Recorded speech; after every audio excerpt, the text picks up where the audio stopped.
सतनाम। अतुल पावरा, साहिब बंदगी सतनाम सतनाम। आत्मज्ञान बिना सब भटके।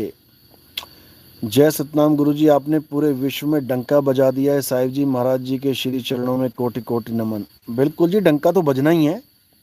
अभी देखो होता है क्या। अभी तो शुरुआत है, जिसको कहते हैं अभी ABCD सिखाई है आत्मज्ञान की। अभी तो कुछ ग्रंथ खोले ही नहीं है। अभी 209 भी सत्संग इसलिए लोग रखे हैं वाणी पे, क्योंकि जितने भी मेंढक है सबको निकलने दो एक बार। बारिश आई, तालाब भर गया,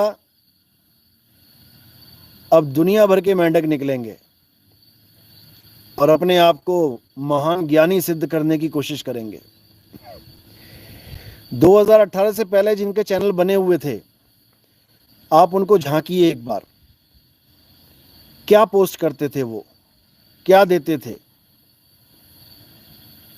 कोई लक्ष्मी प्राप्ति मंत्र दे रहा था, कोई ओम नमः शिवाय मंत्र दे रहा था, कोई साईं बाबा के मंत्र दे रहा था, कोई पता नहीं क्या क्या दे रहा था। लेकिन आज सारे ही सार शब्द के व्यापारी बने बैठे हैं। ये हमारे सत्संग का कमाल है। और हमारे सत्संग का कमाल केवल कबीरपंथियों पे नहीं हो रहा है, ये भगवाधारियों पे भी हो रहा है, पीले कपड़े पहने हुए उन पे भी हो रहा है। अब सब आत्मा आत्मा आत्मा करने लग गए हैं। अब सब आदमी और औरत के शरीर से हटके आत्मा को पहचानने की बातें करने लग गए हैं। ये पहले कहाँ छुपे हुए थे भाई?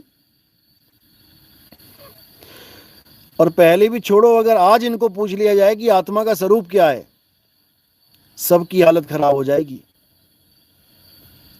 जितने भी बैठे हुए हैं इनसे बस एक सवाल कर लो कि आत्मा का स्वरूप बताओ। एक वो जो आजकल अपने आप को बहुत बड़ा ज्ञानी समझ रहा है, कहता है कि दरवाजे तो कुछ है ही नहीं, दरवाजे तो ऐसे ही बोल दिया साहिब ने वाणी में। 9 दरवाजे, 10वां दरवाजा, इसका कोई महत्व है ही नहीं दरवाजों का। अब इस मूर्ख को कौन समझाए कि गुरबाणी, नानक साहब की बाणियां, गरीबदास जी की बाणियां, कबीर साहब की बाणियां, ये सब द्वारों पर ही, द्वारों के ही आजू बाजू मंडराती हैं। कबीर साहब कहते हैं 9 द्वारे संसार सब 10वें योगी साध। क्या है ये, दरवाजे नहीं है क्या? ऐसा मूर्ख बना दिया इसने। खैर ये तो खुद ही मूर्ख हो गया है। लोग इसको खुद ही मूर्ख कहते हैं। मैं कमेंट देखता हूं कभी कभी, लोग खुद ही इसको समझाते रहते हैं, अरे बेटा मत उड़ मत उड़, गिर जाएगा, ज्यादा मत उड़। इसका मजाक बन के रह गया बेचारे का। लोगों के कमेंट देख के मुझे हंसी आती है, कहां से ये ज्ञानी बन के निकला। हमारे ही सत्संग सुन सुन के ज्ञानी बन के उपदेश देने लग गया लोगों को, बताओ। अरे भाई पहले खुद तो समझ ले कि बाणियां क्या कह रही हैं। 9 द्वारे संसार सब 10वें योगी साध, एकादश खिड़की बनी, कोई जाने संत सुजान। कह रहा है दरवाजों की तो बात ही नहीं है कहीं। गुरु ग्रंथ साहब उठा के देख, क्या लिखा है? 9 द्वार नहोदर फीके, रस अमृत 10वें चुईजे। ऐसी चुईजे लिख दिया। मजाक कर रहे हैं क्या गुरु ग्रंथ साहब में भी? मूर्खानंद, थोड़ी बुद्धि का विस्तार कर अपनी, अच्छी तरह समझ। आखिरी जन्म है, निकल गया ना तो पूंछ आ जाएगी पीछे। अभी तो हाथ से मक्खियां उड़ाता है, मुंह पे बैठ जाती है तो फिर पूंछ से उड़ाएगा। संभल जा अभी। धर्मेंद्र कुमार, उस बेचारे को दया की भीख दे दो। दया की भीख तो मैं दे रहा हूं, भिखारी ले ही नहीं रहा है, क्या किया जाए? वो भिखारी साहूकार समझ बैठा अपने आप को। और जिस दिन दरवाजों में से निकल जाएगा उस दिन पता लग जाएगा। जब पैंट गीली पीली हो जाएगी तब समझ में आ जाएगा कि दरवाजे का क्या रोल होता है जीवन में। ऐसा मूर्खानंद है, क्या बोलूं मैं। गुरु ग्रंथ साहब कह रहे हैं कि 9 द्वारे, जो 9 द्वार हैं वो आपके ये 9 द्वार हैं। 2 आंख, 2 कान, 2 नाक, मुंह और लिंग और गुदा का द्वार, इन द्वारों की बात चल रही है। और ये कह रहा दरवाजे कुछ होते ही नहीं है। ऐसे ऐसे निकम्मे भर्ती हो गए हैं।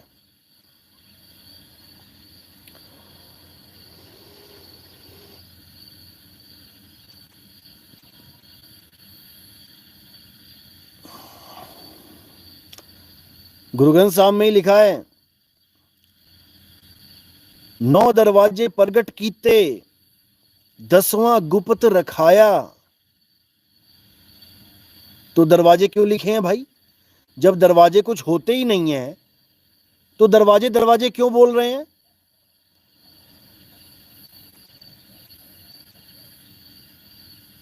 हद कर दी इन लोगों ने।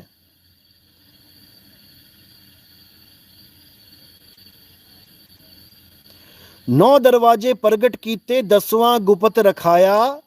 गुरु द्वारे लाई भावनी, इकना 10वां द्वार दिखाया। 11वें द्वार का ज्ञान। अब द्वार क्यों बोल रहे हैं? इतना बड़ा मूर्खानंद है ये कि क्या बताऊं मैं। और सोच रहा है कि मैं पता नहीं कितना बड़ा ज्ञानी हो गया। लोग थू थू कर रहे हैं इसके ऊपर। और इसको लग रहा, अब थू थू ना ही बुलवाओ मुझसे।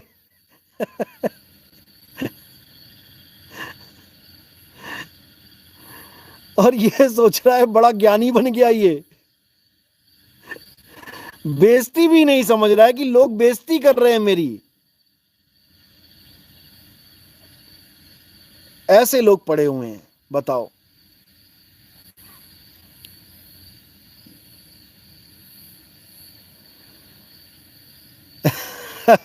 विवेक गुप्ता का लग रहा है विवेक जाग गया।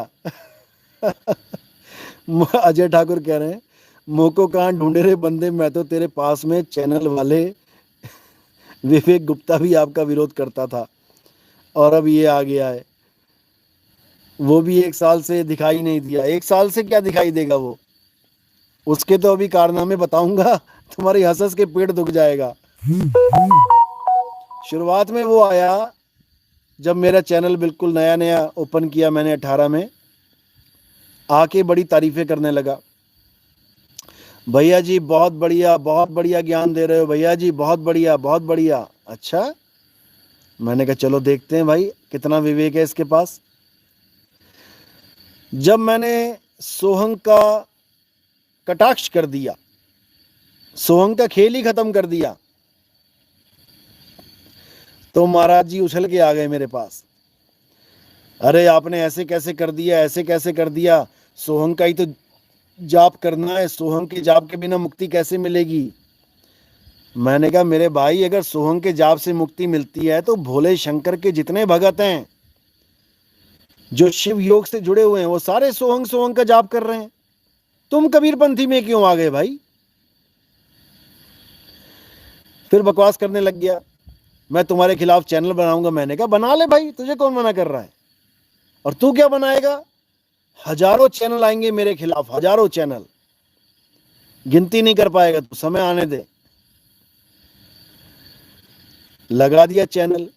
पहले खूब बुराई करी, खूब बुराई करी, गुरुवाद की बुराई करी कि कोई गुरु नहीं बनाना चाहिए, कोई नहीं, अपने आप ही सफलता झक मार के तुम्हारे पीछे आएगी। बस सोहंग सोहंग जपते रहो, सफलता खुद झक मार के आएगी, किसी गुरु की जरूरत नहीं है। थोड़े दिनों के बाद पता लगा महाराज जी खुद ही गुरु बना के आ गया किसी को। एक गुरु से नाम लेके आ गया, उस गुरु की महिमा गाने लग गया। आधार कार्ड भेजो मेरे पास, मैं तुम्हें नाम दिलवाऊंगा, 10 दिन में तुम्हें अनुभव हो जाएगा, ऐसा हो जाएगा, वैसा हो जाएगा।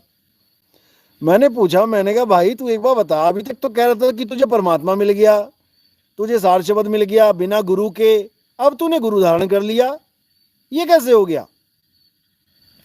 फिर मुझे इसका ये गुरु भाई था मनोज करके, उसने मुझे फोन किया। उसी गुरु से मनोज ने भी दीक्षा ले ली थी।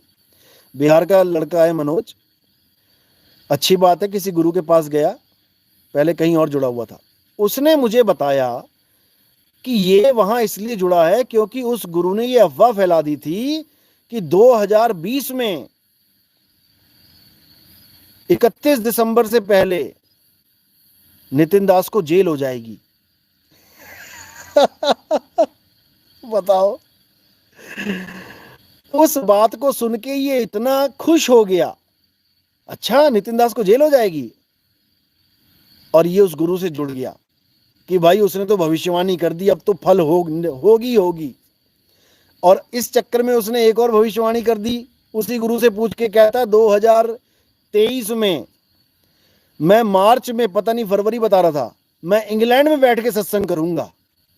रिकॉर्डिंग पड़ी है मेरे पास, उसकी पूरा सत्संग डाउनलोड कर रखा है। इसीलिए वो 1 साल से गायब है, क्योंकि अब क्या मुंह दिखाए,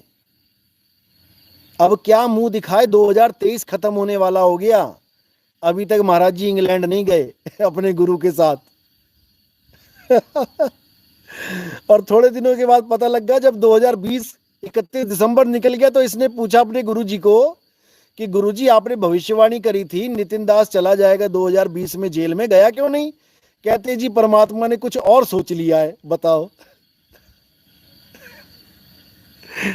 फिर इसने उस गुरु को छोड़ दिया, और उस गुरु के और भी चेले थे बेचारे, उनको भी तोड़ दिया। वो बेचारा गुरु पछता रहा होगा, किसको बुला लिया मैंने। जो 8-10 चेले बने हुए थे वो भी छोड़ के चले गए। वो गुरु भी रो रहा है बेचारा, और मुझे फोन करके अपनी आप बीती सुना रहा था। वो भी मेरे पास पड़ी हुई है, रिकॉर्डिंग डालूंगा मैं किसी दिन। उसका नाम क्या है?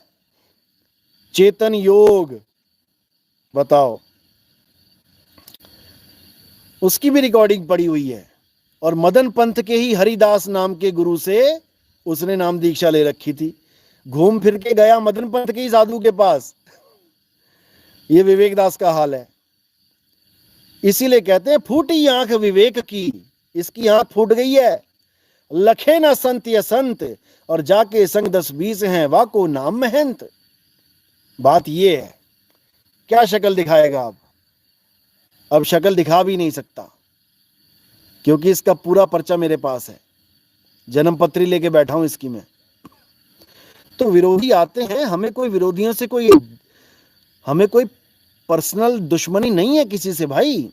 और अगर कोई पर्सनल दुश्मन समझता है मुझे, उससे बड़ा इस दुनिया में बेवकूफ कोई नहीं है। ये तो ज्ञान अज्ञान का झगड़ा है, ये तो सदियों से होता आया है। अब इसमें कहो तो मैं तुम्हारा सिर फोड़ दूंगा, मैं तुम्हें गोली मार दूंगा, उससे बड़ा निकम्मा इस दुनिया में कोई नहीं है जो ज्ञान अज्ञान के झगड़े को पर्सनल ले जाता है।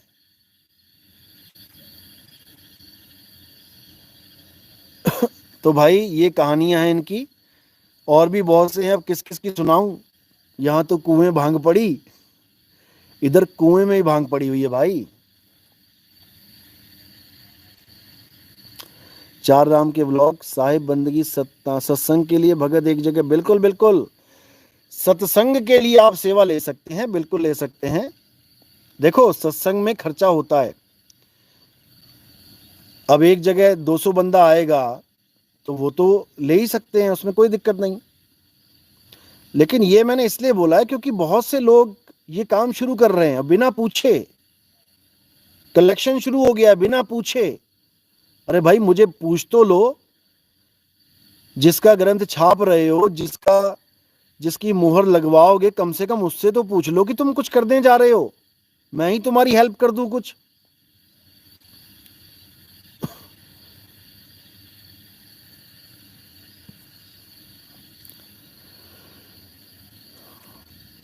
शंका समाधान। साहिब जी आज तो आपने बहुत गजब का स्टेटस लगाया है, आज तो देखने वालों की भी आंखें खुल चुकी हैं। ऐसा कौन सा स्टेटस लगा दिया भाई?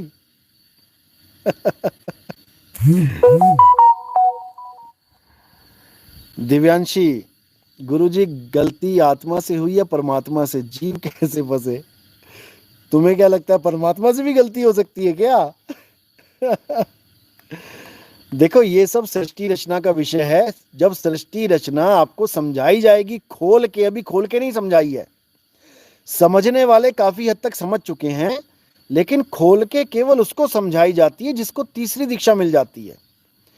तीसरी दीक्षा जिसको मिल जाती है उसको मैं खुद सृष्टि रचना समझाता हूं। समझे? कई ऐसे भी बैठे हैं जिनको मैंने कह दिया होगा कि हाँ ठीक है तुझे तीसरी दीक्षा मिल गई है, लेकिन सृष्टि रचना नहीं बताई उसको, क्योंकि अभी वो पक्के नहीं है तीसरी दीक्षा वाले। याद रखना इस बात को। कई लोग जबरदस्ती फोन करके हाँ निकलवाते हैं मुंह से कि गुरुजी मुझे अनुभव हो गया, अनुभव हो गया, अनुभव हो गया। मैं पूछता हूं क्या हुआ बताना भाई। गुरुजी बोलने में नहीं आ सकता, गुरुजी मैं बता नहीं सकता। अच्छा, बता नहीं सकता तो फोन क्यों किया?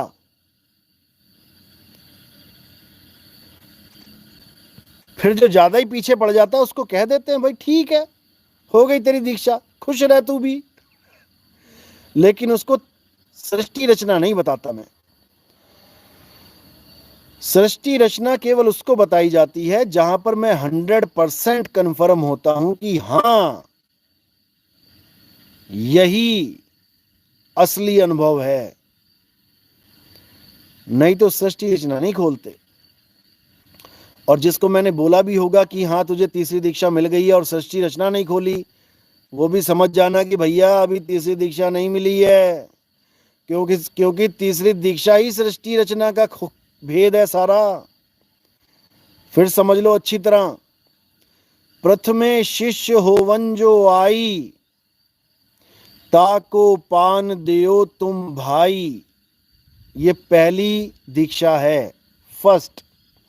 इसमें 52 अक्षरी नाम दिए जाते हैं और पान परवाना दिया जाता है। ताको पान देओ तुम भाई मतलब ये नहीं कि पान खिला दूंगा तुम्हें मीठा वाला या तंबाकू वाला।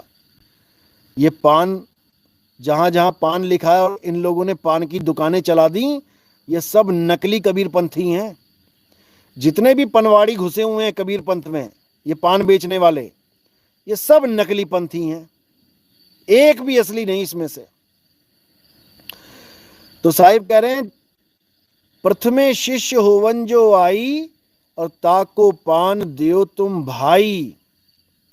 जब देखो तुम दृढ़ता ज्ञाना, ताको कहो शब्द परवाना। जब तुम्हें लगे कि हां ये बंदा भक्ति करना चाहता है, तो उसको दूसरी दीक्षा दे दी जाती है जो आप सबको मिल चुकी है, लगभग सबको।